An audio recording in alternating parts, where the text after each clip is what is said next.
Commencer ce webinaire si vous le voulez bien. Bon, l'ambassade de France près le Saint-Siège et son institut, le Centre Saint-Louis, sont très heureux de vous accueillir ce soir pour cette rencontre qui marque le second anniversaire de l'incendie de la cathédrale Notre-Dame.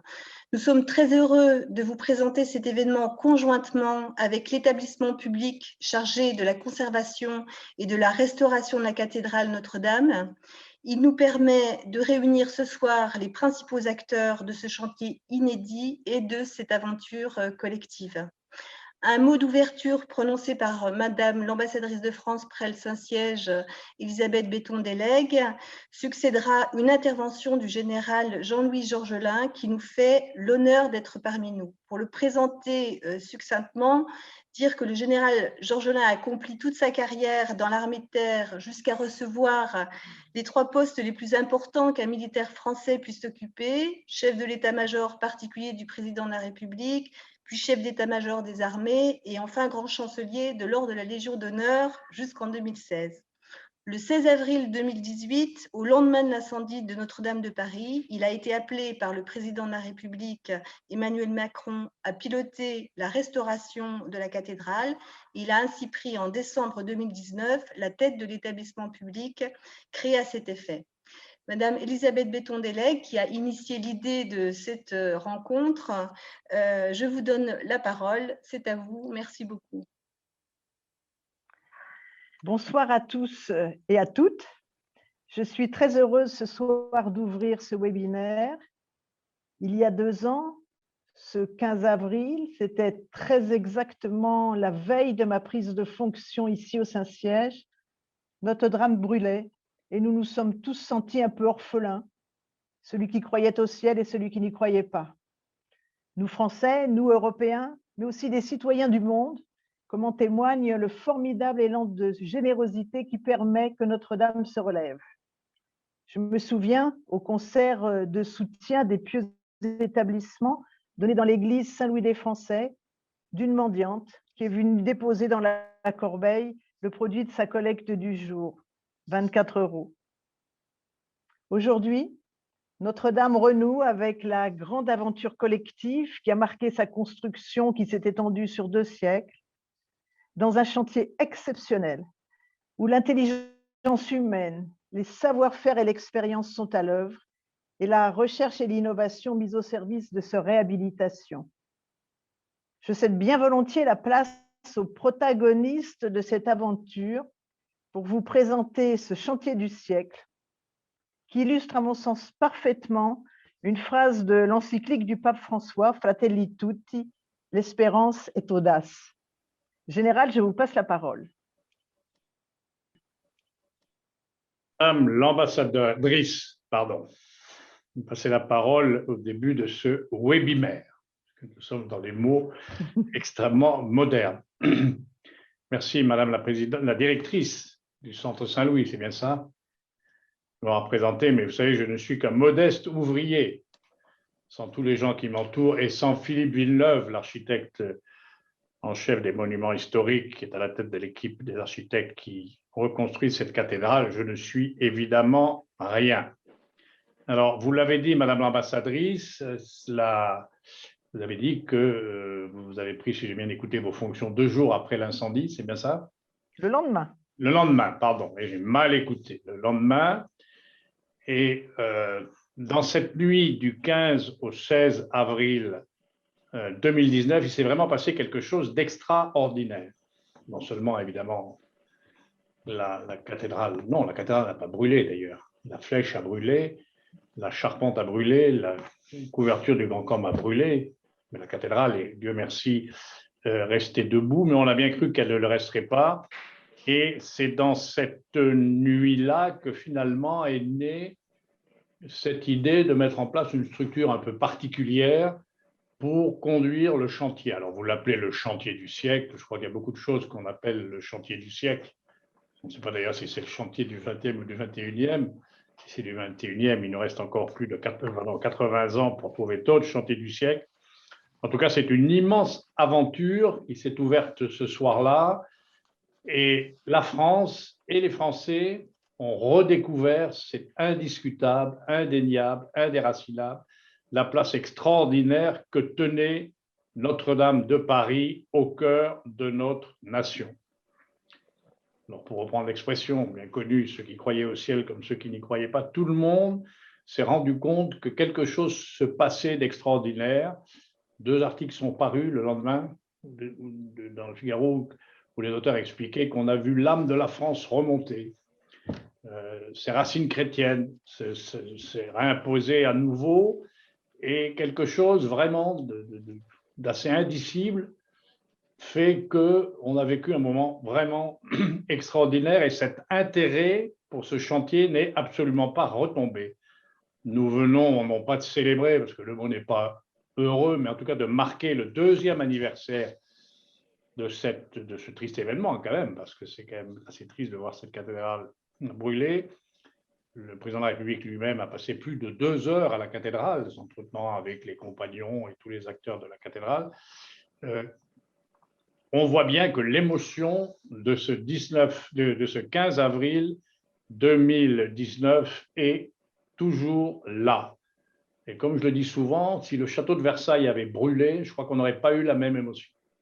Ça aurait été différent, on aurait été triste, on aurait tout ce qu'on veut, mais on n'aurait pas eu la même émotion. Et ça se traduit par une chose extraordinaire, vous l'avez évoqué notamment avec cette anecdote, Madame l'ambassadrice, que je ne connaissais pas de cette pauvre femme, si je comprends bien, qui donne les 24 heureux de sa collègue du jour, c'est absolument poignant. L'archevêque de Paris raconte souvent l'histoire de cet enfant qui a donné tout l'argent qui lui avait été donné pour son anniversaire. Puis à l'autre bout, les grands mécènes ont donné 200 millions, 100 millions, 100 millions, 100 millions. Si bien que nous avons battu quasiment dans ces premiers jours le record absolu des fonds relevés par la philanthropie dans l'histoire de la philanthropie française et en Europe et dans le monde. Tout le monde voulait être partie prenante à la restauration ou à la reconstruction de Notre-Dame. Alors Philippe Villeneuve et ses équipes se sont mis à l'ouvrage dès la nuit du 15 au 16 avril 2019 pour sauver, parce qu'à l'époque, on ne savait pas très bien ce qui allait se passer, si la cathédrale allait effectivement rester debout. Et c'est d'ailleurs dans ces moments-là que le président de la République a bien pris en compte que cet événement dépassait largement le monde des monuments historiques, le monde de la culture, et concernait chacune et chacun, et qu'il a pris lui-même en compte la restauration de cette cathédrale en choisissant une personne. Le ciel a fait que c'est tombé sur moi, je ne sais pas si c'est pour mon bonheur ou mon malheur, mais en tout cas désignant une personne qui dépend de lui pour conduire avec Philippe Villeneuve la restauration et la reconstruction de cette cathédrale. Voilà, c'est ce que nous faisons. Beaucoup a été fait, un travail admirable a été fait. Des Saint-Trembois ont été posés sur les arcs-boutants, les 40 000 pièces de l'échafaudage qui ont beaucoup fait couler d'encre et de salive. Un échafaudage qui pesait plus de 200 tonnes a été démonté, pièce par pièce, par des cordistes. On a démonté, évacué les 8000 tuyaux du Grand Or. Mario D'Amico en parlera mieux que moi tout à l'heure. Des échafaudages ont été montés à l'intérieur de la cathédrale, 30 mètres de haut, pour porter les 52 cintres des voûtes. Nous avons évacué les vestiges de la charpente, de la flèche, des voûtes. Bref, nous arrivons à la fin de la phase de sécurisation et nous allons pouvoir, à partir de l'été, nous projeter vers la phase de restauration proprement dite.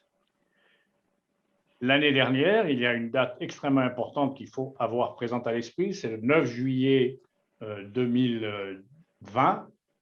C'est la date de réunion de la Commission nationale du patrimoine et l'architecture, où nous avons, avec Philippe Villeneuve, défendu l'idée d'une reconstruction à l'identique de la flèche, de la charpente, de la couverture du Grand Combe, d'ailleurs en conformité avec la Charte de Venise, le document de Néra et les grands textes qui régissent le patrimoine mondial. Et c'est ce que nous engageons, ce qui ne veut pas dire que ce chantier est évidemment passéiste, tourné vers le passé. Vous avez fort opportunément voulu marquer dans ce webinaire, si j'ai bien compris, Madame Couty, l'accent sur l'innovation et la recherche. Philippe Villeneuve en parlera lui-même aussi, je crois. Vous verrez que nous sommes à la pointe de tout ce qui se fait de plus performant aujourd'hui en matière de restauration. Même quand on restaure la flèche à l'identique, ça ne veut pas dire que l'on fait les choses comme exactement on les faisait au Moyen-Âge. J'ai coutume de dire que ce chantier a 3 caractéristiques extrêmement importantes. Je les ai évoquées de facto au cours de mon propos. D'abord, c'est un chantier qui a réuni, c'est rare pour un monument historique, les fonds nécessaires pour qu'il soit conduit dans de bonnes conditions et sans solution de continuité, puisqu'à ce jour, nous avons levé de l'ordre de 834 millions d'euros. Deuxièmement, je l'ai dit, c'est un chantier pour lequel l'intérêt ne faiblit jamais. La semaine dernière a été une semaine folle au plan médiatique. Tout le monde, dans le monde entier, voulait faire son reportage sur Notre-Dame. Notre webinaire auprès de la chaire de Saint-Pierre, parce que nous ne sommes pas loin de la chaire de Saint-Pierre, humblement, bien sûr. La cathédrale Notre-Dame de Paris, je crois, contient largement dans la basilique Saint-Pierre, ce qui, nous Français, doit nous amener un peu d'humilité. Vous savez bien que l'humilité n'est pas la caractéristique numéro 1 des Français. Donc, le chantier est impressionnant à ce point de vue-là, et tout le monde voulait avoir son reportage, ses études, ses analyses, ses numéros spéciaux sur la reconstruction et la restauration de Notre-Dame. Je crois que ça n'est véritablement jamais arrivé. Ça n'est véritablement jamais arrivé dans l'histoire de la restauration d'un monument. Et enfin, troisième caractéristique voulue expressément par le président de la République, qui porte en quelque sorte la volonté de la nation, c'est que cette cathédrale soit reconstruite, restaurée dans un délai fixé. La cathédrale, nous faisons tout et nous ferons tout avec Philippe Villeneuve, ses équipes et les miennes de l'établissement public pour qu'elle soit rendue au culte et rendue à la visite en 2024. C'est notre mission, pour employer un terme militaire, c'est le pacte que nous avons avec le président de la République devant le pays, et nous ferons tout pour y arriver. Il y a des obstacles qui sont liés à des événements, à des frictions, pour employer un langage colbusien que l'on ne sait pas prévoir. Par exemple, encore que là, la prévision est simple à faire, il y a cette ambiance plomb sur le chantier qui est extrêmement contraignante. Les chefs d'entreprise vous expliqueraient qu'ils perdent en gros 25% du temps par les opérations nécessitées pour faire face aux règles strictes et très coercitives du code du travail pour travailler en ambiance plomb. Comme tout le monde, nous subissons cette crise qui traverse le monde entier, notamment l'Europe occidentale et notamment la France, comme l'Italie d'ailleurs, c'est-à-dire la crise du Covid. Nous avons été en confinement total du 16 mars au 27 avril. Et puis, de toute façon, nous le voyons sur nos propres vies, cette affaire du Covid pèse sur nous et on ne travaille pas de manière aussi fluide qu'on aurait pu le faire sans cette crise du Covid. Et puis, il peut y avoir d'autres aléas, mais à nous, avec Philippe Villeneuve, de trouver les voies et moyens de contourner nos difficultés pour être au rendez-vous. Nous sommes conscients à l'établissement public, à la maîtrise d'œuvre avec Philippe Villeneuve, ses architectes et tous les gens qui travaillent avec eux, avec les compagnons, ces gens qui travaillent sur le chantier, qui sont extrêmement fiers. Ce qui est extrêmement frappant quand on va sur le chantier de Notre-Dame, c'est de voir l'enthousiasme de ces jeunes qui viennent sur le chantier, leur fierté, leur conscience de réaliser quelque chose d'assez exceptionnel et qu'ils ne retrouveront probablement plus jamais dans leur vie. Qu'ils croient au ciel d'ailleurs ou qu'ils n'y croient pas, ce n'est pas le sujet. Et puis enfin, j'en terminerai là, puisque le chanoine Drouin est parmi nous, mais non pas uniquement parce qu'il est là. J'ai bien conscience de restaurer et de reconstruire un édifice qui est une cathédrale de culte catholique. Et nous rendrons cette église, cette cathédrale, au culte catholique. Nous ne reconstruisons pas un musée, nous ne reconstruisons pas un musée Viollet-le-Duc, nous ne reconstruisons pas un palais gothique, nous reconstruisons une cathédrale pour le culte catholique.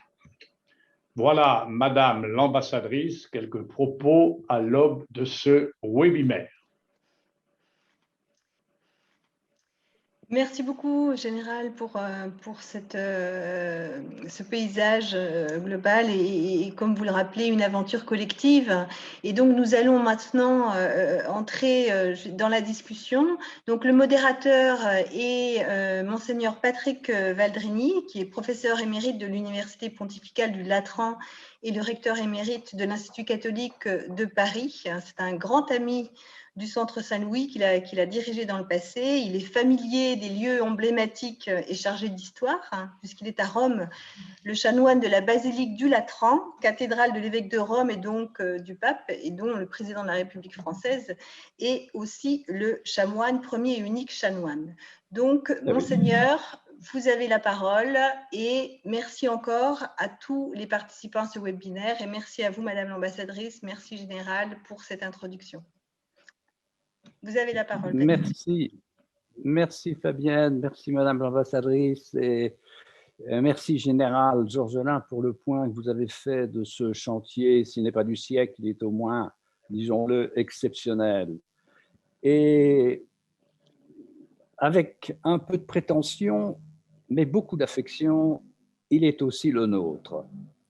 Car nous avons regardé, je dirais, impuissant l'incendie de la cathédrale Notre-Dame et nous avons vécu tous ce soir-là une expérience unique de douleur collective, partagée et transnationale, comme l'ont montré les réactions de nos collègues et amis italiens, en particulier certainement ceux qui nous regardent ce soir.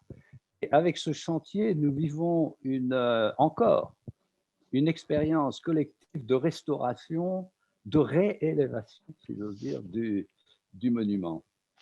Et non pas par intérêt. Nous pourrions nous intéresser à comme vous le disiez tout à l'heure, à la réélévation d'un éventuel, après un incendie du château de Versailles. Mais comme nous étions là pour le temps du malheur, nous sommes là pour celui de la Renaissance. Et cette Renaissance est une immense œuvre, une entreprise que vous avez décrite qui demande compétence et passion, où les acteurs se concentrent sur un seul objectif, rendre à Notre-Dame sa beauté. Et nous avons conscience que ce chantier est extrêmement difficile. Et pour l'illustrer, pour faire aussi comment dirais-je, donner quelques images aux personnes qui nous regardent, nous avons choisi une vidéo qui présente le démontage de ce fameux échafaudage dont vous n'avez pas parlé tout à l'heure, qui était fait pour la restauration de la flèche. Nous allons regarder cette vidéo. Dico un avviso in italiano, perché per le persone che guardano in italiano devono, per capire, per sentire il suono del video, impostare l'audio originale. Grazie mille.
Ce chantier du siècle exige qu'interviennent plus de 40 entreprises et corps de métier. C'est un chantier physique, mais c'est aussi un chantier scientifique. Et je veux dire qui demande que l'on pense scientifiquement ce que l'on fait, ce que l'on doit faire avec de nombreux défis et sans doute avec la nécessité de comprendre ce que nos ancêtres ont réalisé, qui est une œuvre exceptionnelle, mais avec des occasions aussi de changer, d'améliorer des choses.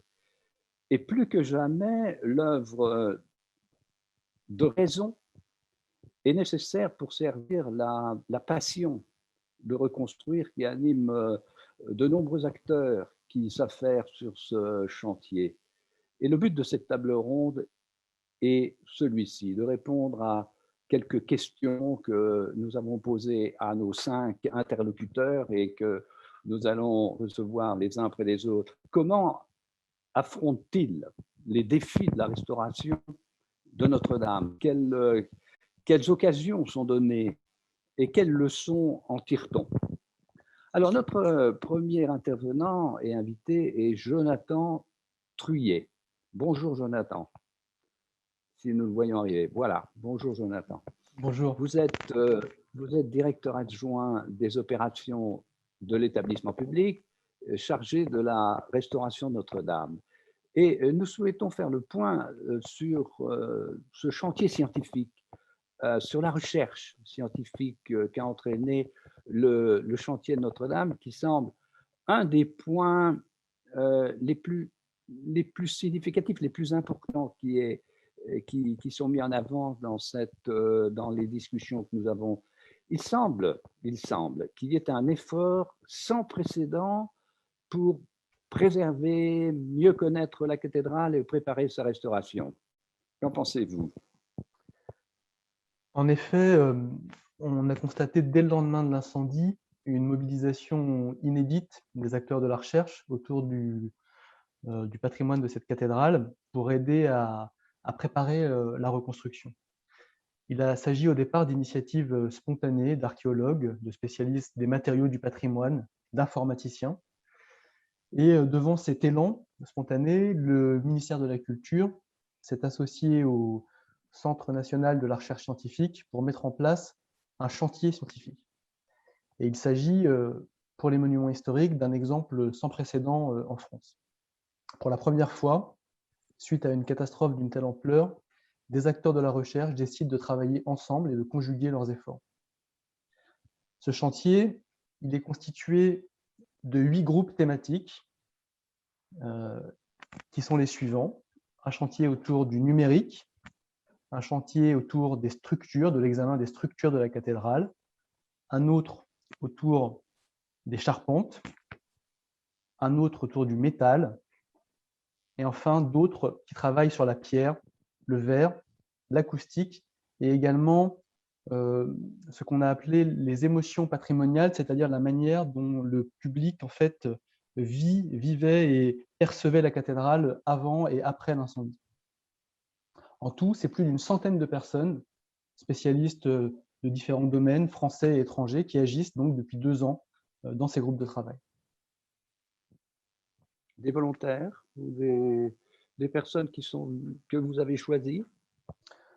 En fait, comme je le disais au départ, cette initiative a été une série de demandes spontanées et les groupes se sont progressivement organisés avant la création de l'établissement. Ils ont ensuite travaillé avec les équipes de l'établissement pour pouvoir avancer dans différents domaines d'action.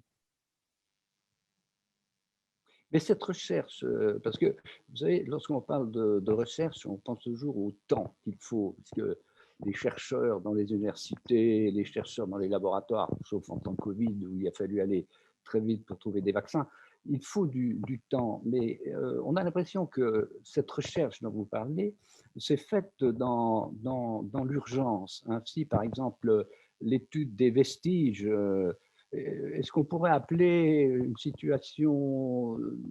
recherche en situation de catastrophe ou une expression que j'ai lue quelque part d'archéologie de catastrophe? Qu'est-ce que vous pensez? Oui, effectivement, on peut tout à fait employer cette expression et elle a tout son sens pour Notre-Dame. Je partage avec vous quelques photographies qui, heureusement, appartiennent maintenant au passé, qui sont derrière nous. On voit qu'après l'incendie, euh, la cathédrale était jonchée de vestiges, ici dans la nef, dans la croisée, des pierres, des éléments de charpente incendiés, mais également sur les voûtes, comme vous pouvez le voir à travers cette deuxième photographie. Et c'est mis en place, oui, ce qu'on a appelé une archéologie de catastrophe, c'est-à-dire des travaux d'urgence pour mener ces tris de vestiges, puisqu'il fallait absolument les évacuer de la cathédrale, mais les évacuer en bon ordre, selon une méthode arrêtée, une méthode archéologique qui permette de rassembler toutes les informations possibles sur les caractéristiques et l'origine de ces vestiges. Et cette méthode, elle a été mise en place parce que tout de suite, les intervenants sur le chantier ont compris que les vestiges auxquels ils avaient affaire n'étaient pas n'importe quel vestige, c'était les éléments de la charpente médiévale disparue, c'était des pierres, des voûtes médiévales ou modernes qui avaient été en partie détruites par l'incendie, et ils avaient donc une valeur patrimoniale, il fallait pouvoir les étudier pour ne pas perdre l'information qu'ils pouvaient encore contenir. Et ce déblaiement et ce tri de ces vestiges, il a commencé donc très peu de temps après l'incendie et il s'est achevé en mars dernier. Ça a été une tâche de longue haleine qui a mobilisé beaucoup de monde. Pour vous donner un ordre d'idée, près de 10 000 morceaux de bois ont été enlevés de la cathédrale, plus de 300 palettes de métal ont été également évacuées, ainsi que plus de 300 palettes de pierre. Ce travail…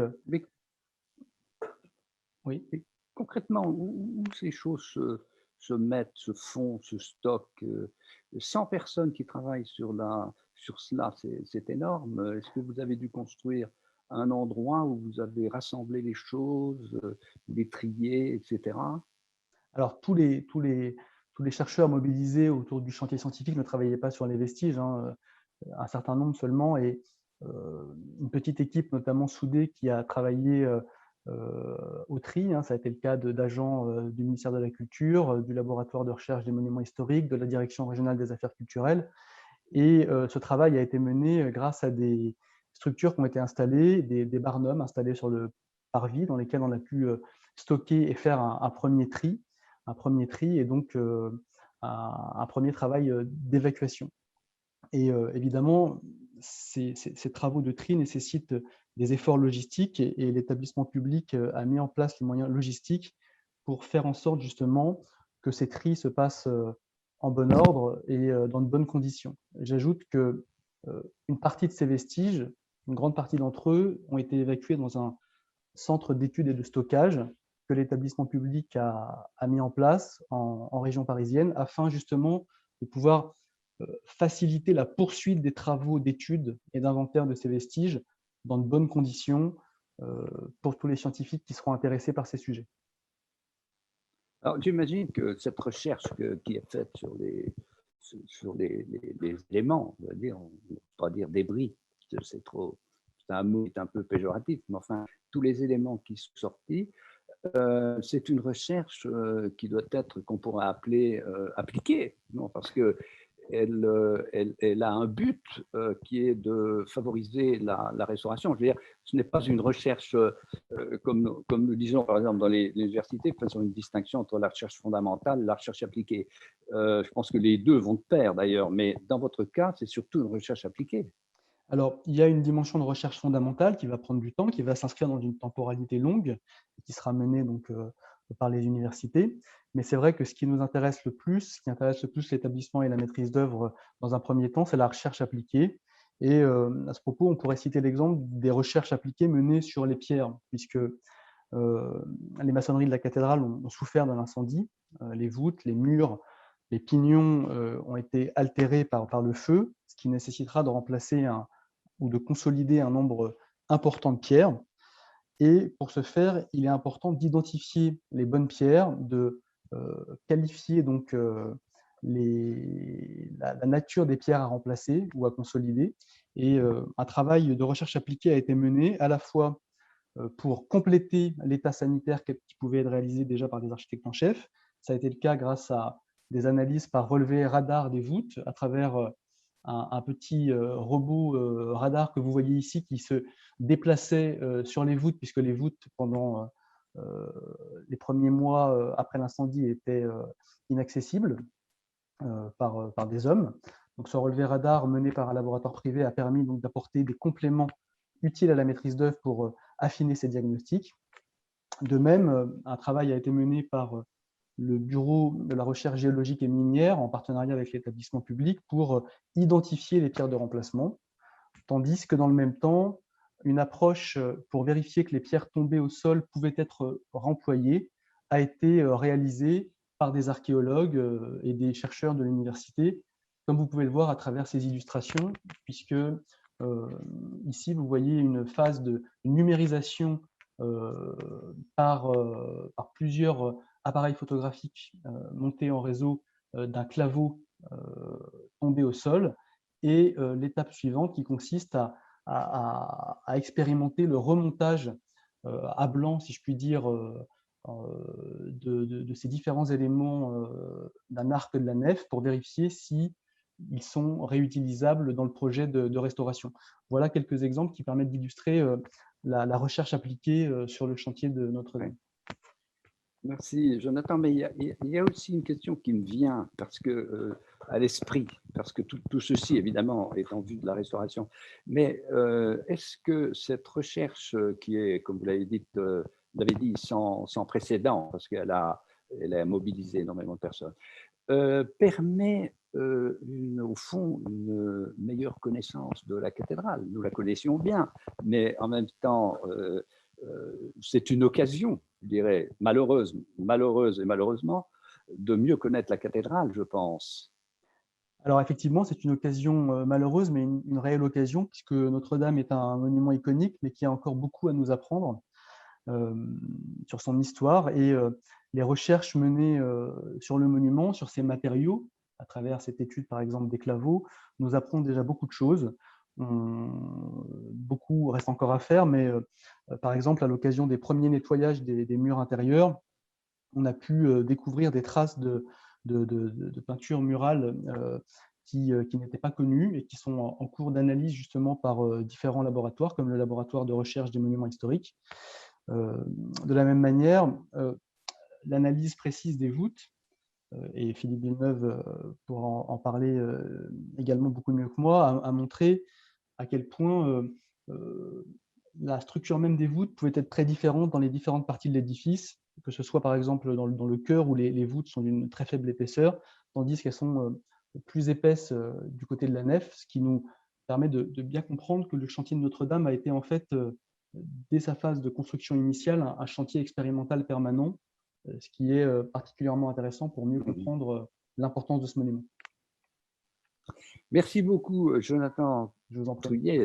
Merci de votre précision, de vos questions. Mais ce que nous vous avez dit ouvre la seconde intervention, qui ne nous éloigne pas d'ailleurs du chantier scientifique. Nous recevons Livio De Luca. Alors, il faut que vous quittiez votre partage d'écran. Voilà. Et voilà, merci. Livio De Luca. Bonjour. C'est un nom italien, Livio De Luca. Je suis italien. Bravo.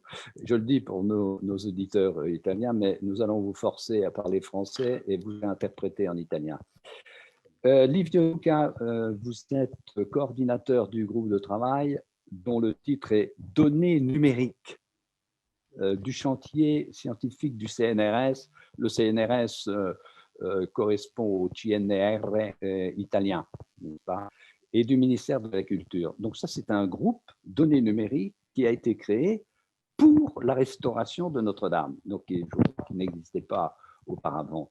Alors, pouvez-vous justement nous expliquer en quoi consiste votre travail, puisque vous êtes coordinateur de ce groupe, au sein du chantier de la cathédrale?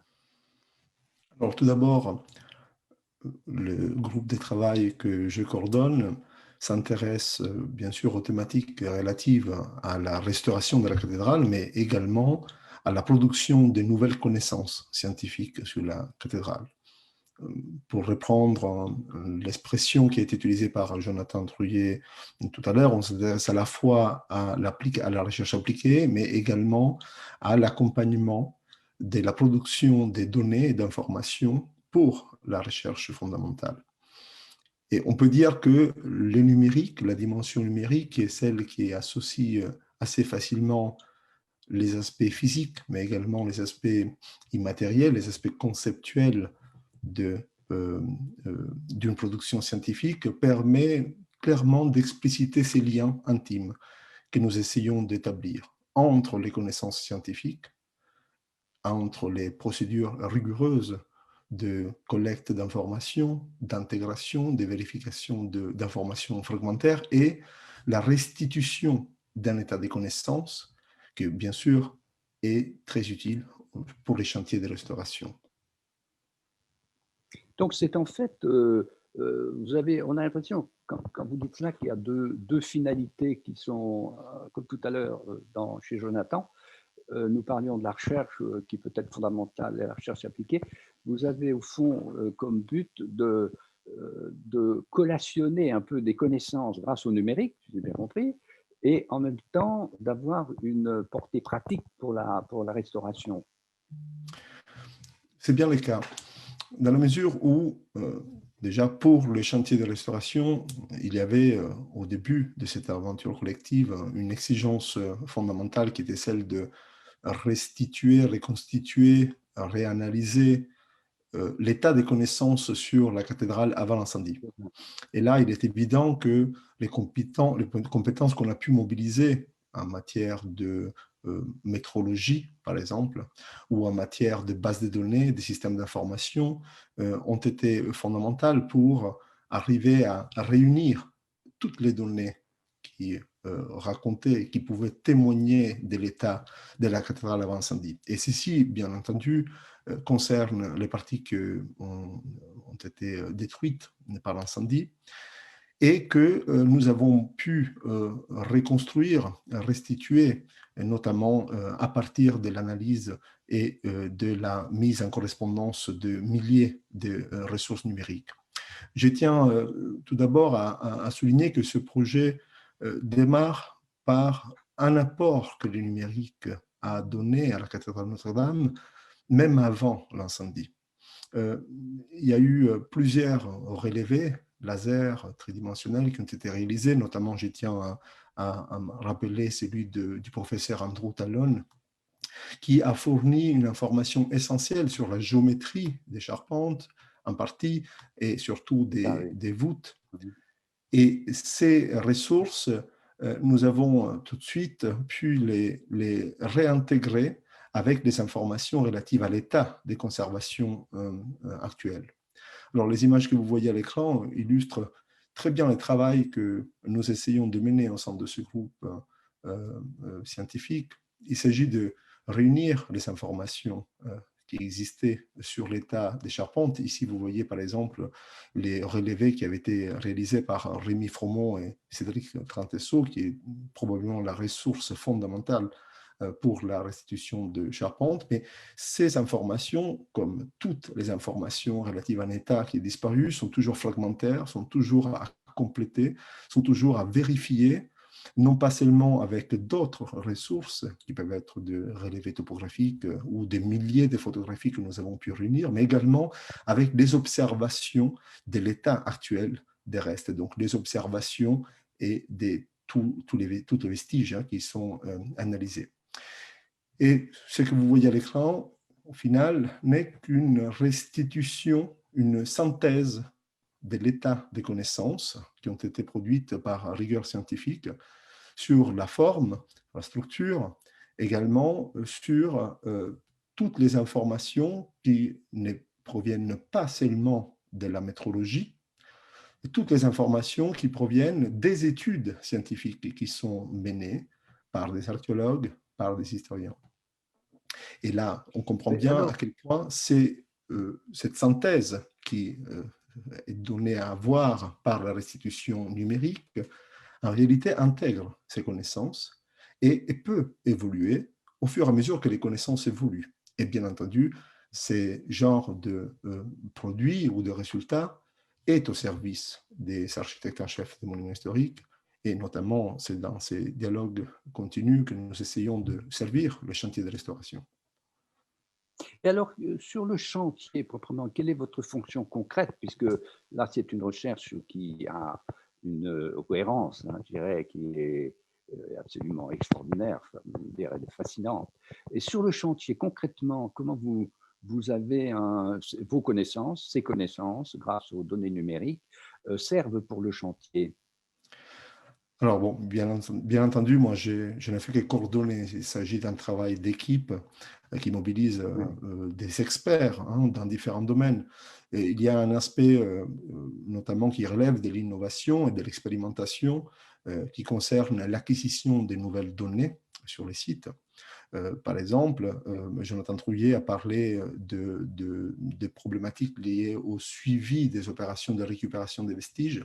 Pour cela, par exemple, nous avons conçu des solutions technologiques ad hoc pour suivre ces opérations, pour enregistrer, pour cartographier en 3 dimensions de façon systématique ces opérations, de façon à pouvoir mémoriser les différents états donc de ce déblaiement et pouvoir donc par la suite localiser hein, dans une sorte d'espace-temps virtuel, hein, un espace-temps qui disparaît, localiser les observations qui sont faites sur les sites.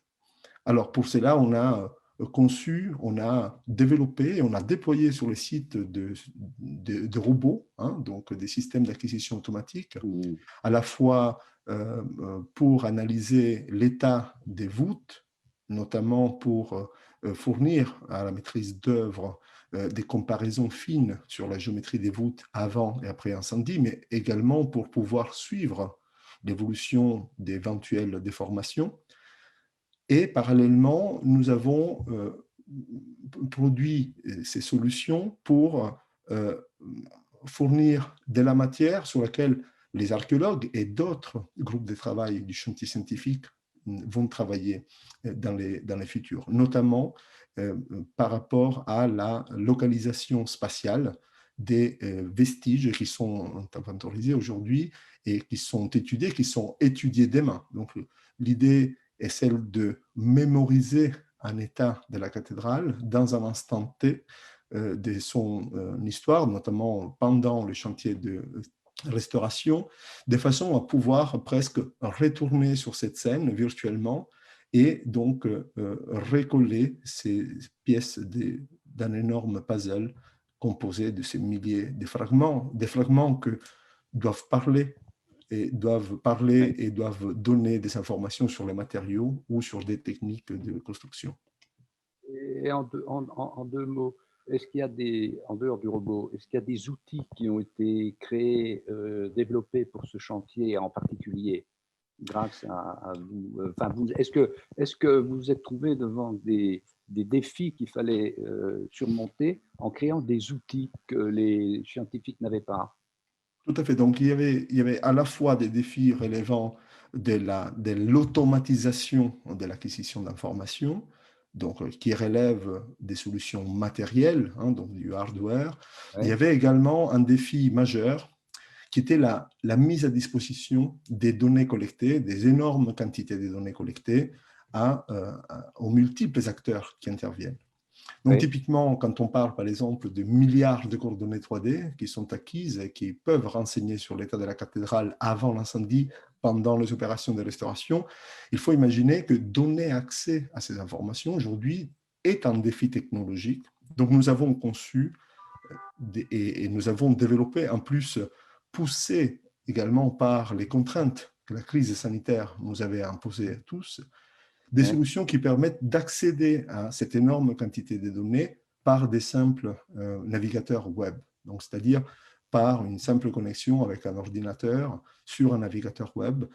Les acteurs du chantier scientifique et bien entendu du chantier de restauration aujourd'hui peuvent accéder à ces états enregistrés, mémorisés dans la cathédrale et donc peuvent l'étudier bien sûr dans un environnement numérique, mais qui est un environnement collaboratif est un environnement qui permet à distance, qui permet, par la représentation géométrique, finalement, d'étudier les monuments. Parfait.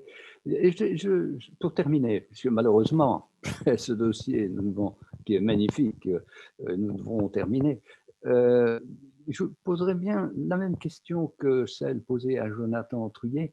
En quoi ces outils, qui sont résolument modernes, on va dire extrêmement sophistiqués même, œuvrent-ils à une meilleure connaissance de la cathédrale, puisque nous avons là aussi un chantier qui s'ouvre, la connaissance de ce qui existe? Il y a deux dimensions à prendre en compte. Les outils dont je vous ai parlé, qui sont aujourd'hui essentiellement au service du chantier de restauration, permettent de reproduire, de reconstruire, de fournir des données essentielles pour décrire, comprendre, étudier la cathédrale physique. Parallèlement, il y a toute une phase d'enrichissement sémantique de ces données sur lesquelles nous travaillons aujourd'hui. C'est-à-dire, nous essayons par le numérique de permettre aux différents acteurs, avec leur sensibilité, avec leur profil disciplinaire, et vous avez vu l'étendue du spectre disciplinaire impliqué dans les chantiers, nous essayons finalement de mettre en œuvre les conditions pour que des connaissances scientifiques soient produites autour de ces données. Et ceci, finalement, fait émerger une autre cathédrale, qui est la cathédrale des savoirs qui sont mobilisés, la cathédrale des savoirs qui sont construits autour de ce chantier, autour de cette aventure collective. Et c'est là qu'on comprend, à mon avis, le véritable rôle à construire, à venir du numérique, dans la mesure où toutes les ressources qu'aujourd'hui nous construisons permettent d'étudier la cathédrale aujourd'hui, de fournir des nouvelles connaissances au service du chantier de restauration, mais permettent en soi de construire une mémoire d'une production de connaissances collectives extraordinaires, ne serait-ce que par le nombre de scientifiques impliqués, mais également par les différents profils scientifiques qui s'intéressent. Et pour terminer, ce qui est essentiel pour moi, c'est de souligner que l'enrichissement sémantique de ces données va produire une image de la manière dont plusieurs disciplines, plusieurs profils disciplinaires regardent le même objet et donc vont pouvoir à terme être considérés comme un échantillon emblématique des études pluridisciplinaires et de la manière dont les connaissances se mobilisent pour comprendre un édifice et bien entendu pour le restaurer. Merci Livio. Nous allons retenir ces deux expressions de cathédrale physique et de cathédrale du savoir. Extraordinaire d'avoir ces deux expressions qui résument. Merci beaucoup de votre intervention. Ce chantier scientifique a un but auquel nous voulons consacrer le troisième entretien de notre table ronde. Il restaure une cathédrale et le général Georgelin l'a dit et a insisté sur ce point, que fréquentent des millions de personnes chaque année pour deux raisons. La première est la participation à des célébrations religieuses et la seconde, c'est pour visiter une des plus belles réalisations architecturales du monde. Deux mondes, le monde des fidèles, si on peut dire comme ceci, qui d'ailleurs est extrêmement flexible car on n'en connaît pas toujours les limites, les frontières, et le monde des visiteurs, le monde des touristes. Père Gilles Drouin, vous êtes prêtre du diocèse de Évry-Corbeil-Essonnes, professeur à l'Institut catholique, que je salue, n'est-ce pas, puisque oui. nous avons des éléments communs et cela nous rassemble. Mais pour ce chantier, vous êtes délégué archevêque de Paris, Monseigneur Aupetit, et directeur du projet d'aménagement de Notre-Dame. Alors, pouvez-vous nous dire en quoi consiste cette double fonction de représentant de l'archevêque et de responsable ou directeur, même plus que responsable, directeur du projet d'aménagement?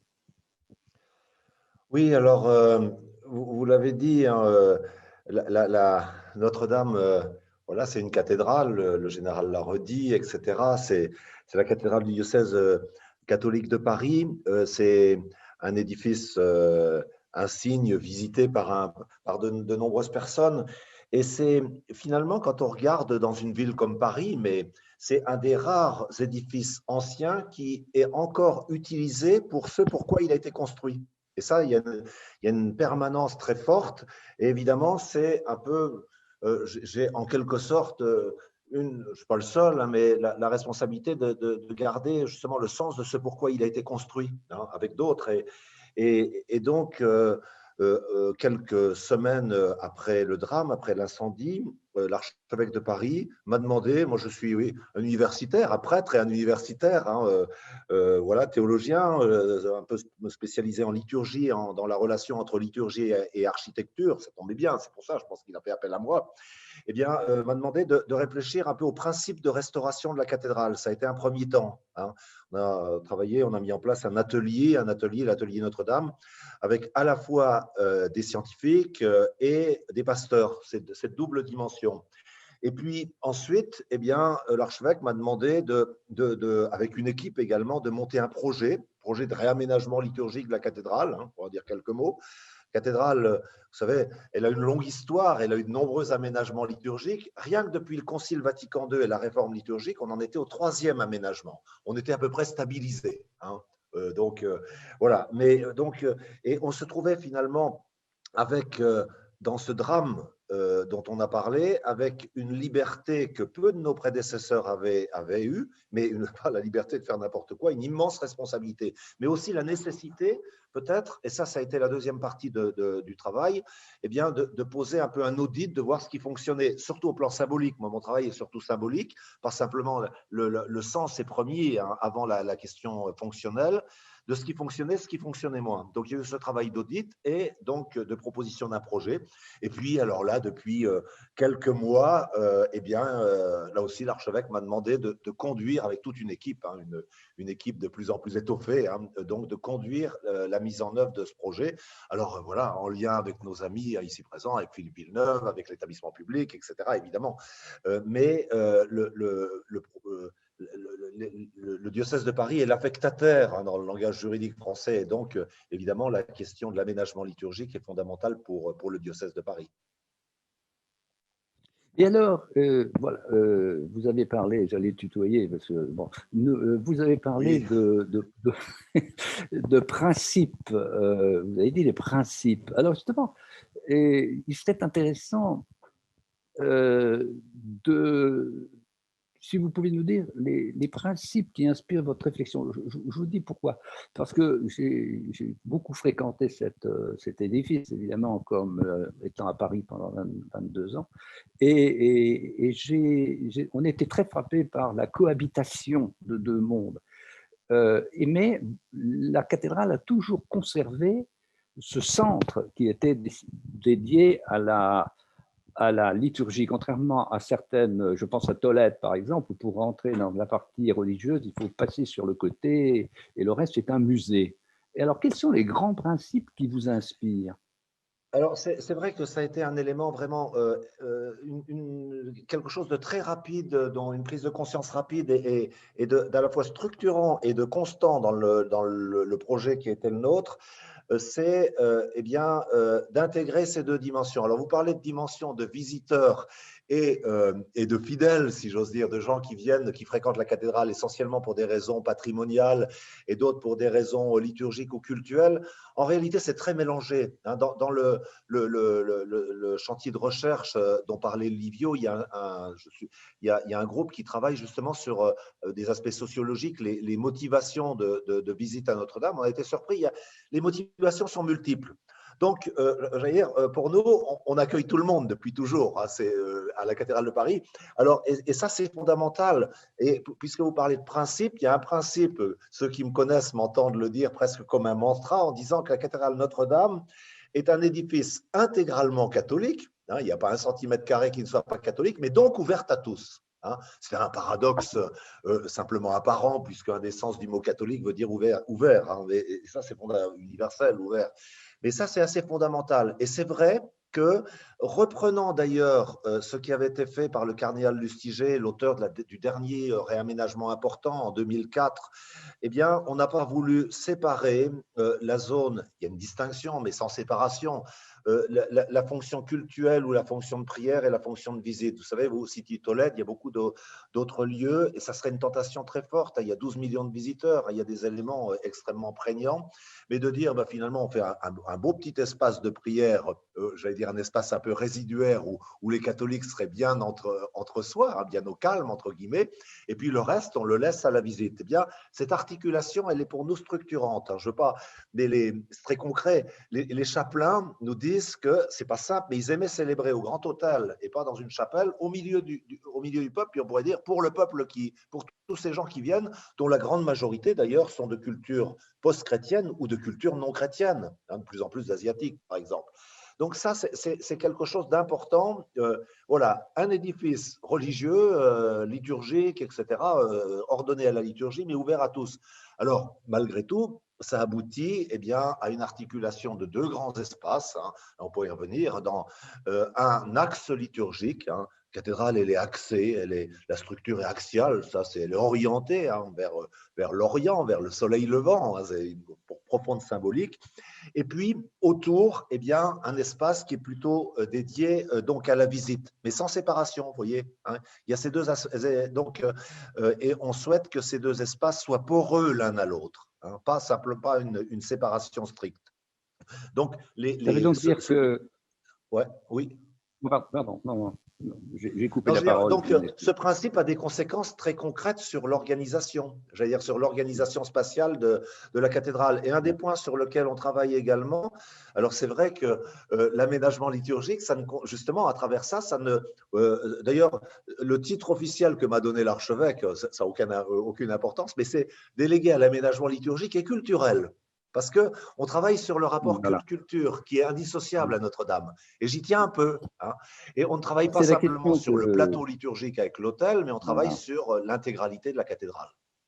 Alors, c'est la question que je voulais poser justement parce que il n'y a pas de séparation, comme vous disiez.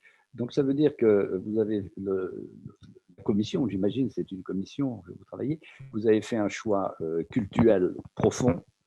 Et en même temps, d'acceptation de la dimension culturelle. Est-ce que vous prévoyez quelque chose dans la dimension culturelle qui soit inspiré par la dimension cultuelle? Vous voyez ce que je veux dire? C'est-à-dire l'accueil, quoi. Par exemple, les gens qui viennent voir la cathédrale ne sont pas forcément des gens qui connaissent ce qu'est la cathédrale en tant que telle. Est-ce que là, puisque c'est pas pour eux, est-ce que ça va jusque-là? Oui, c'est fondamental. C'est peut-être d'ailleurs un des écarts, une des différences assez fortes dont on doit tenir compte par rapport aux états précédents de la cathédrale, en particulier la dernière très grande restauration de Viollet-le-Duc. Eh bien là, maintenant, il y a 12 millions de visiteurs. Il y a 12 millions de visiteurs dont, encore une fois, la culture est souvent non chrétienne ou post-chrétienne. Donc ça, on doit en tenir compte. Avec un principe, là aussi, je travaille beaucoup sur un peu le fond, sur le sens, après ça se traduit dans des éléments concrets, c'est que je crois, et nous croyons, mais profondément, que pour entrer dans la compréhension, dans l'intelligence de la cathédrale, eh bien, il faut entrer dans l'intelligence de ce pourquoi elle a été faite, c'est-à-dire célébrer le mystère chrétien. Et ça ne veut pas dire faire du prosélytisme, etc. Mais voilà, c'est une clé nécessaire. Alors, un exemple très, très, très important pour nous, mais très concret, eh bien, c'est que, par exemple, on a souhaité, et on en a beaucoup parlé avec l'ami Philippe Villeneuve, voilà, parce que ça pose bien des questions, entrer par le portail central et être saisi justement par ce grand vaisseau avec son élévation et son orientation. Vous savez, voilà, avant, c'est comme ça parce que la cathédrale ne s'était peut-être pas adaptée à la croissance du nombre de visiteurs, mais on passait un peu devant une banque et puis on passait à travers un peu un dédale de barrières. Et cette saisie, c'est l'expérience des visiteurs bien, qui voient qu'ils entrent dans un lieu qui élève et qui met en marche, quoi, pour le dire en termes un peu… Et c'est très physique. Donc voilà, entrer par le portail central. Ensuite, avant, on passait, alors c'est pas des critiques pour ce qui était fait, mais c'est l'occasion, justement. On allait du sud vers le nord. Dans une église, à Notre-Dame, hein, ceux qui connaissent bien la cathédrale savent bien que le nord, les couleurs et la lumière est plutôt froide, alors que le sud, elle est baignée de lumière. Il vaut mieux faire une expérience qui passe de la ténèbre à la lumière que de la lumière à la ténèbre. C'est plutôt mieux. Et d'ailleurs, l'iconographie de la cathédrale, avec d'abord un relief de l'incarnation et de la résurrection, y pousse. Donc voilà, ça, c'est des choses très concrètes, vous voyez, sans changement majeur, mais qui permettent de repenser, y compris les circuits de visite, pour habiter la cathédrale Oui, conformément à ce pourquoi elle a été faite. Et tout à puis, fait. alors là, on a un projet important auquel l'archevêque tient fortement, c'est que dans les chapelles, hein, alors c'est un peu technique, ceux qui connaissent la cathédrale savent qu'elle est entourée d'une couronne de chapelles. Et bien, dans les chapelles de la nef, eh bien, qui avait été comme je ne sais pas si c'est débarrassé ou massacré dans les années 50 de leur décor de Viollet-le-Duc, et qui était dans un état souvent pas très… Alors, l'ami Philippe Villeneuve va nous les rendre magnifiques, etc., mais qui était un peu encrassé, avec des confessionnaux où on ne confesse plus, des hôtels où on ne célèbre plus la messe, parce que les sauges ont changé, j'allais dire, on célèbre ailleurs, on confesse ailleurs, à Notre-Dame, avec des œuvres d'art qui avaient été rapportées un peu progressivement. Eh bien, nous souhaiterions, alors que tous les visiteurs passent devant ces chapelles, faire ce qu'on appelle un parcours catéchuménal, c'est-à-dire un parcours qui permette de leur donner du sens, d'accompagner leur déambulation. Alors, c'est très traditionnel, avec au nord une évocation des racines de l'Ancien Testament, de l'histoire sainte, et puis au sud, eh bien, plutôt l'histoire de l'Église. Voyez. Donc là, pour le coup, là, il y a une offre, un enrichissement de la visite, pour faire en sorte, simplement, alors je n'ai pas de, mais eh bien que voilà, qu'on visite avec un peu de sens, qu'on fasse une proposition de sens, hein, une proposition de sens, et en lien évidemment avec la vocation liturgique de la cathédrale. Alors, une Ce dernière sont des question, exemples Gilles, concrets. Oui, merci. Une dernière question un peu rapidement, parce que c'est une question qui a suscité un peu de remous. Est-ce qu'il y a une place pour l'innovation dans le domaine que vous couvrez, qui soit envisagée? L'innovation. Alors, l'innovation, ce n'est pas l'innovation pour l'innovation. Vous savez, on n'est pas écrasé, mais on est, je pense, on en parlait d'ailleurs avec Philippe Villeneuve en début de semaine. Il m'invitait à beaucoup d'humilité par rapport à la cathédrale. Et je crois que c'est, ouais, je lui, parce que voilà, on n'est pas écrasé, mais on doit se mettre à l'écoute de la cathédrale. Mais par exemple, je prends l'exemple de l'axe liturgique. L'hôtel a été détruit. C'est une des seules œuvres d'art qui a été détruite, ou du moins fortement endommagée. Il y aura de la place, je dirais, plutôt pour la création de l'art d'aujourd'hui. On souhaite dans la nef mettre un baptistère. Il n'y avait pas de grand baptistère adapté à la liturgie d'aujourd'hui. Baptistère, l'autel, la cathèdre de l'évêque, un tabernacle, parce que je n'entre pas dans le détail, le reliquaire de la couronne d'épines, le dispositif de présentation, la laudite, c'est un des points. La plupart des choses étaient heureuses à la cathédrale Notre-Dame, mais la présentation de la couronne d'épines n'était pas satisfaisante. Donc, vous voyez, ne serait-ce que dans l'axe liturgique, eh bien, on a des lieux de création importants, Merci. évidemment.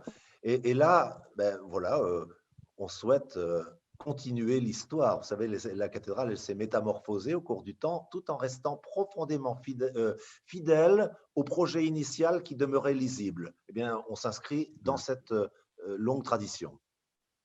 Merci Gilles et bon courage pour trouver des solutions à toutes ces questions. Merci. Alors, parmi les expériences qu'ont pu faire les personnes qui se rendaient dans la cathédrale pour des célébrations, et j'en étais, il y avait l'audition de ce magnifique instrument monumental et majestueux, le grand orgue, et qui, d'après ce que l'on dit, aurait été épargné par l'incendie. Voilà. Alors, Mario D'Amico, c'est un nom italien? C'est un nom italien, mais je suis un faux italien. Je suis né en Uruguay de famille italo-allemande et maintenant français du corps. Ah, alors, bon, très bien. Et c'est un chantier, on peut le dire, vraiment international et nous nous en réjouissons. Vous êtes facteur d'orgue et chef de chantier de dépose de l'instrument. Et nous souhaiterions vous poser des questions sur cette restauration et surtout sur les défis qu'elle vous pose en tant que, à partir de la compétence qui est la vôtre et qui est grande. Alors, vous pouvez dire en quelques mots, prenez le temps que vous souhaitez, en quoi consistera votre travail, ou consiste déjà votre travail de restauration sur l'orgue? Ou dans quel état vous l'avez trouvé? Pour l'instant, le seul travail qu'on a fait sur l'orgue, c'était la dépose, parce qu'après l'incendie, c'était un des endroits plus sales avec cette poussière toxique.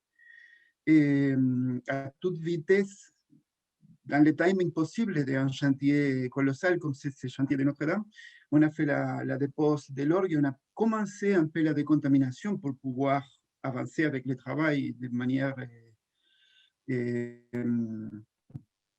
sûre pour les personnes qui s'ont occupées de ça.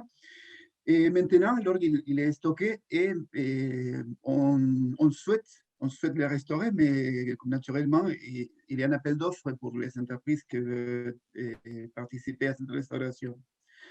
Là, on voit dans les photos, et quand on était là avec les masques pour nous protéger de la poussière de plomb, on voit la dépose des tuyaux, les grands tuyaux de façade, les 8000 tuyaux qu'il y a dans l'orgue. C'est l'orgue le plus grand de France. 8000 tuyaux, c'est énorme. Et dans un instrument, alors la difficulté, un orgue c'est toujours un orgue, mais plus grand, les difficultés c'est exponentielle. Et si on rajoute toutes les difficultés qu'on avait dans ce chantier, spécialement pour les dangerosités, et pour les problèmes de la toxicité, et même pour l'écroulement des bâtiments. Et il y avait des alarmes qui sonnaient plusieurs fois par jour et on devait quitter les chantiers à toute vitesse. Et voilà. Il semble relativement épargné par l'incendie. Oui, heureusement, la chaleur n'a pas trop monté dans l'orgue parce que quand la chaleur arrive à 200 degrés, on sait que l'instrument il est perdu pour toujours. La tuyauterie, c'est un mélange d'étain et de plomb. Et les points de fusion, c'est autour de 200 degrés, qui est dans un incendie de cette proportion dantesque qu'on a eu à Notre-Dame. Les jours après, on pensait que l'orgue était perdu. Par contre, heureusement, la température n'est pas arrivée à ce point-là. Il est complètement épargné des dommages majeurs. Par contre, cette saleté ne permet pas de l'utiliser. Et aussi, le bâtiment, il est percé, il est ouvert à 80. Et les changements de température jour et nuit, et la canicule juste après, tout ça, et on pense qu'il y a endommagé la partie instrumentale qui doit être restaurée. Et une fois que l'instrument s'est démonté à ce point-là, c'est l'occasion parfaite pour faire tous ces travaux qui ne s'étaient jamais fait auparavant, parce que c'est un instrument d'une complexité énorme. Alors, qu'est-ce qu'un de particulier, au fond, par rapport à votre compétence, vous êtes intervenu sur beaucoup d'orgues, qu'est-ce qu'il y a de particulier dans la restauration de ce grand orgue de Notre-Dame, que je ne dis pas que vous n'avez jamais avant, mais qui vous représente quelque chose d'un peu nouveau pour vous? Alors, quand nous sommes là pour s'occuper de l'orgue de Notre-Dame, c'est parce qu'on a déjà une grande expérience, mais c'est Notre-Dame et c'est un patrimoine cher pour tous et c'est très touchant. C'est une responsabilité énorme et c'est surtout ça, cette poids, cette responsabilité qu'on a sur nous pour assurer que l'orgue soit parfaitement gardé et éventuellement restauré. C'est surtout ça. Et la taille, comme je dis avant, c'est la taille colossale de l'instrument. Et c'est le double d'un grand orgue de cathédrale. Cet orgue, c'est le double ça fait exponentiel la difficulté de travail. On a travaillé avec deux équipes, de 5 personnes chaque équipe, et parfaitement coordonnées pour pouvoir le faire dans un timing record. On a réussi à s'avancer énormément sur les délais prévus. Et c'est surtout ça, c'est le poids de s'occuper de cet instrument qui c'est iconique et cher pour tous les amants de l'orgue. pour tout le monde. C'est comme Notre-Dame, c'est un morceau indissociable de la cathédrale. C'est quelque chose qui fait partie de son histoire. La maîtrise de la cathédrale, c'est ancien comme la cathédrale même. Et cet orgue, ça fait partie de tout ça. Et vous avez dû inventer déjà des pratiques différentes de celles que vous avez l'habitude de mener, vu la taille, mais en dehors de la taille, je suppose qu'il faut que vous le remontiez dans un atelier qui doit être énorme. Ça vous amène à changer quoi, au fond? On a fait des pratiques plus ou moins habituelles, mais on a optimisé pour les protéger encore plus. On a traité chaque jeu de tuyaux comme on prépare les sculptures d'un musée pour un voyage. On a vraiment fait construire des caisses spéciales pour chaque jeu et on les a stockées comme ça.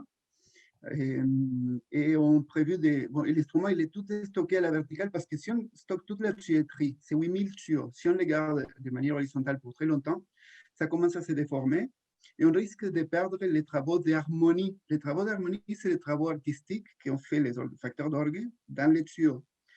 Et là, on a les témoignages, les témoins des travaux d'harmonie des Cavaillé-Coll, des facteurs d'orgue qui sont travaillés avant, après, parce que comme on a écouté avant, cet orgue, son histoire, c'est comme l'histoire de la cathédrale. C'est un instrument qui a évolué depuis sa création.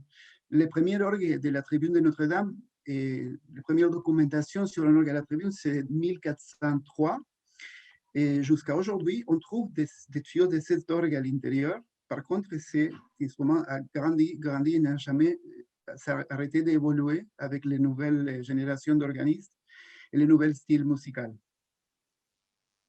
Alors, vous avez une grande responsabilité, évidemment, parce que j'imagine que, je le dis en tant qu'incapable, parce que je ne connais pas bien l'extrême compétence qu'il faut avoir pour faire votre métier, mais l'orgue peut changer, comme on dit, de couleur, au sens où quand il a été entendu dans la cathédrale avant, il peut avoir une couleur musicale, évidemment, une couleur musicale un peu différente. Effectivement, et la manipulation de l'instrument, ça peut modifier, ça peut faire changer l'harmonie. C'est pour ça qu'on a pris toutes ces mesures extraordinaires de préparation pour l'enlever, pour le transporter. Et après, une chose qui est indissociable, c'est l'acoustique de la cathédrale. On verra comment ça va réagir une fois qu'elle soit toute nettoyée. Et ça va changer la perception de l'orgue aussi. Mais bon, ça fait partie aussi de l'évolution de l'instrument, de son histoire. C'est un patrimoine vivant et je crois que cet orgue va continuer toujours à évoluer avec les nouvelles générations des organistes. Voilà. Je crois que c'est part de sa nature. Merci Mario, merci beaucoup. On vous souhaite beaucoup de courage et vous avez la passion, donc le courage que vous avez pour faire cette merveilleuse œuvre de restauration du Grand Orgue. Merci en tout cas de vos paroles.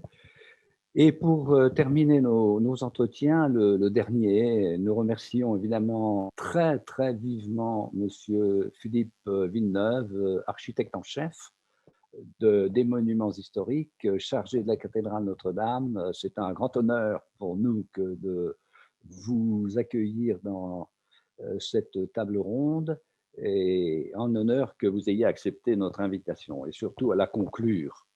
Et pour la conclure, nous souhaiterions vous poser quelques questions au vu de votre expérience et de votre connaissance de Notre-Dame. Une première question. Cas de particulier, le chantier de restauration de la cathédrale Notre-Dame de Paris. Mais déjà, c'est un chantier hors norme qui se déroule à Notre-Dame de Paris. Notre-Dame de Paris est déjà un monument extraordinaire en soi. Et ce qui est arrivé est à la hauteur, enfin, je veux dire, la réaction du monde.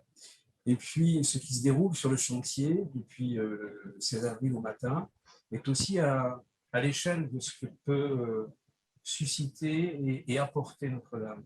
Je dis souvent que Notre-Dame de Paris n'appartient à personne, elle est à tous. Et le fait qu'elle soit à tous a été dans la tête de tout le monde, et notamment de moi, mais de toutes les équipes et de toutes les personnes qui me suivent depuis, c'est que précisément, ce n'est pas un chantier qui ne regarde que les architectes en chef, ce n'est pas un chantier qui regarde uniquement la France, c'est un chantier qui regarde tout le monde et dans tous les domaines. Et les différents intervenants qui ont participé ce soir à ce dialogue le montrent. Effectivement, dès le début du chantier, on s'est rendu compte qu'il fallait qu'on connaisse bien la cathédrale pour pouvoir bien la soigner. Et c'est évidemment pas un simple architecte, fut-il renforcé par deux excellents confrères, dont je tiens d'ailleurs ici à saluer la présence et le dévouement total, c'est Rémi Fromont et Pascal Prunet, qui sont tous deux architectes en chef également. Et on a très vite compris qu'on avait besoin de connaître la cathédrale le mieux possible, à la fois dans ce qu'elle était et à la fois dans ce qu'elle pouvait donner. Et Notre-Dame de Paris est une cathédrale qui doit donner, et d'ailleurs c'est la raison pour laquelle on l'a ouverte très largement à tous les scientifiques qui désiraient à la fois approfondir leurs propres connaissances, mais en même temps à eux de pouvoir intervenir sur la cathédrale. Donc c'est vraiment du don, du contre-don et du partage.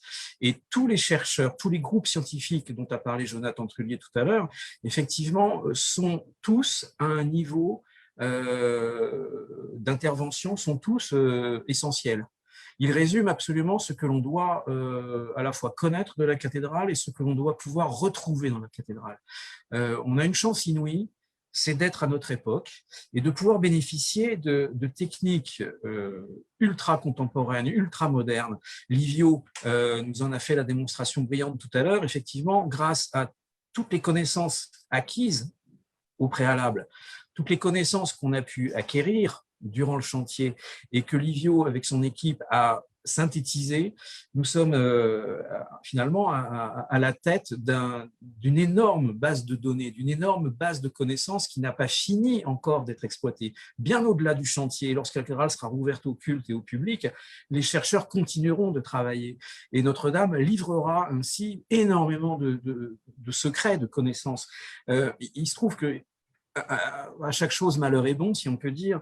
Si on veut essayer de regarder l'avenir avec optimisme et non pas pleurer sur la catastrophe qui a eu lieu, on s'aperçoit que cette cathédrale, finalement, va nous donner énormément de choses à travers l'épreuve qu'elle a subie. On parlait tout à l'heure de l'épaisseur des voûtes. Personne ne pouvait estimer exactement l'épaisseur des voûtes de la cathédrale.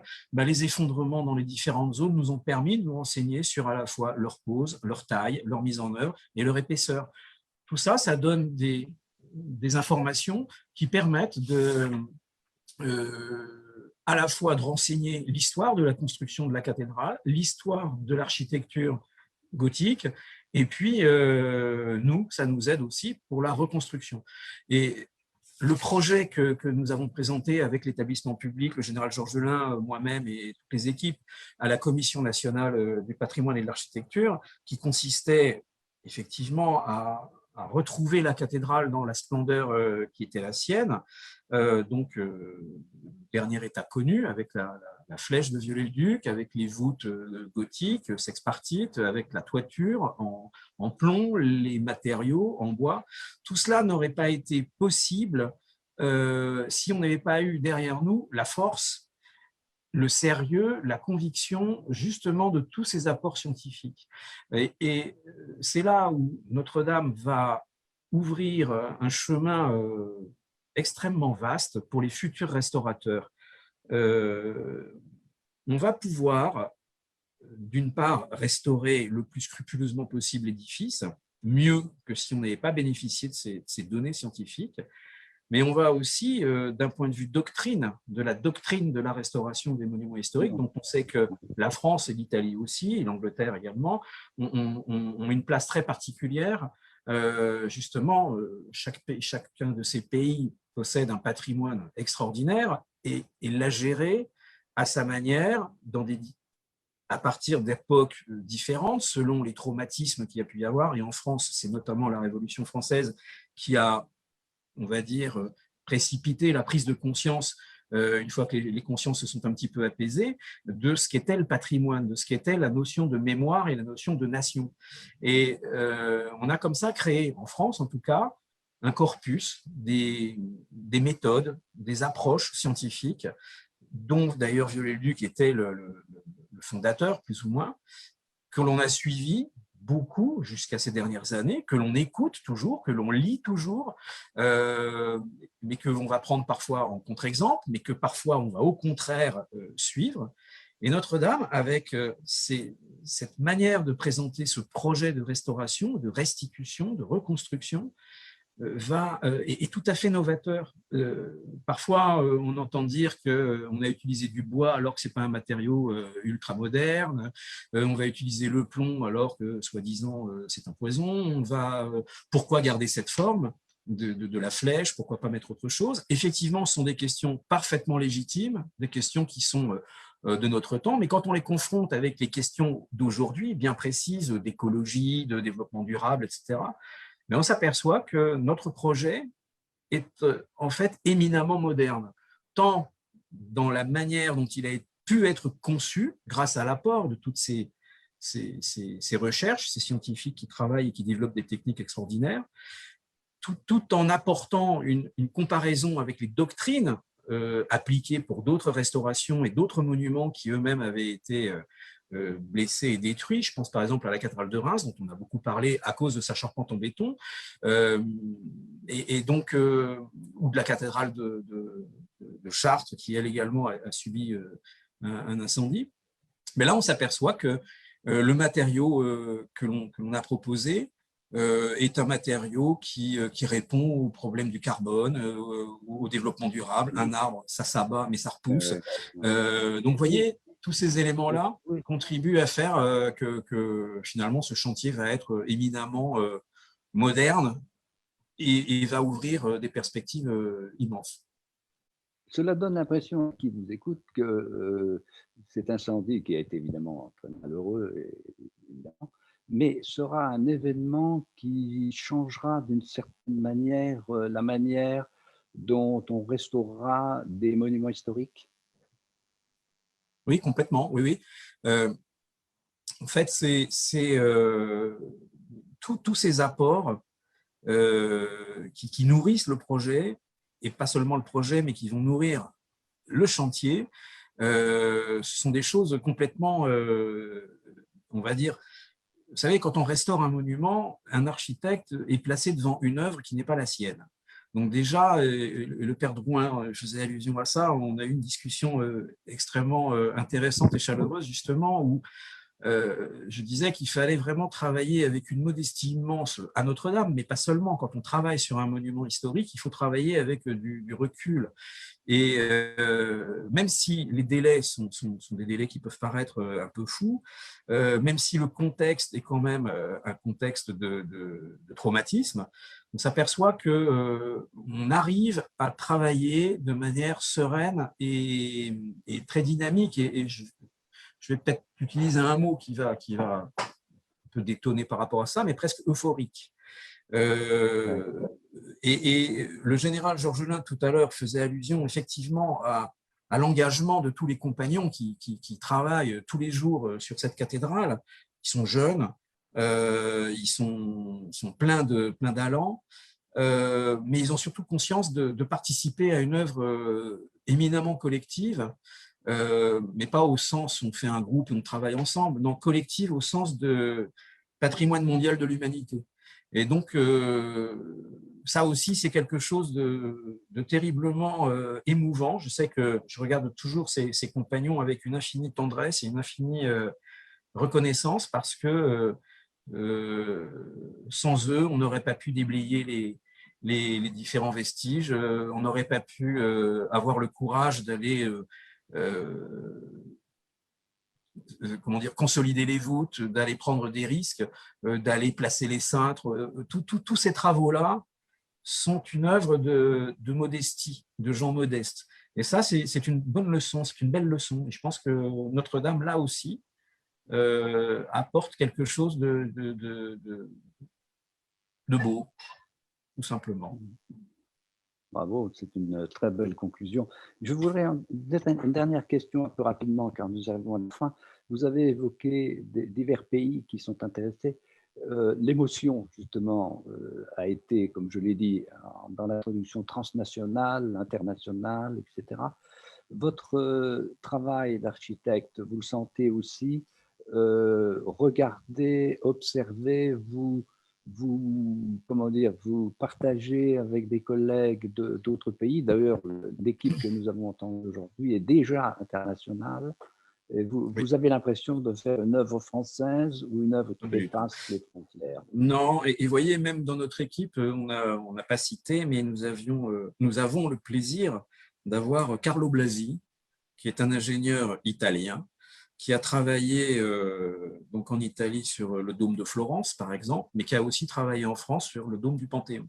Et on lui a demandé de venir travailler dans notre équipe. Et c'est Carlo qui nous apporte son expérience, sa gentillesse, sa dévotion, pour nous aider, nous rassurer sur les techniques de restauration des voûtes, sur la stabilité des sols, des piliers, etc.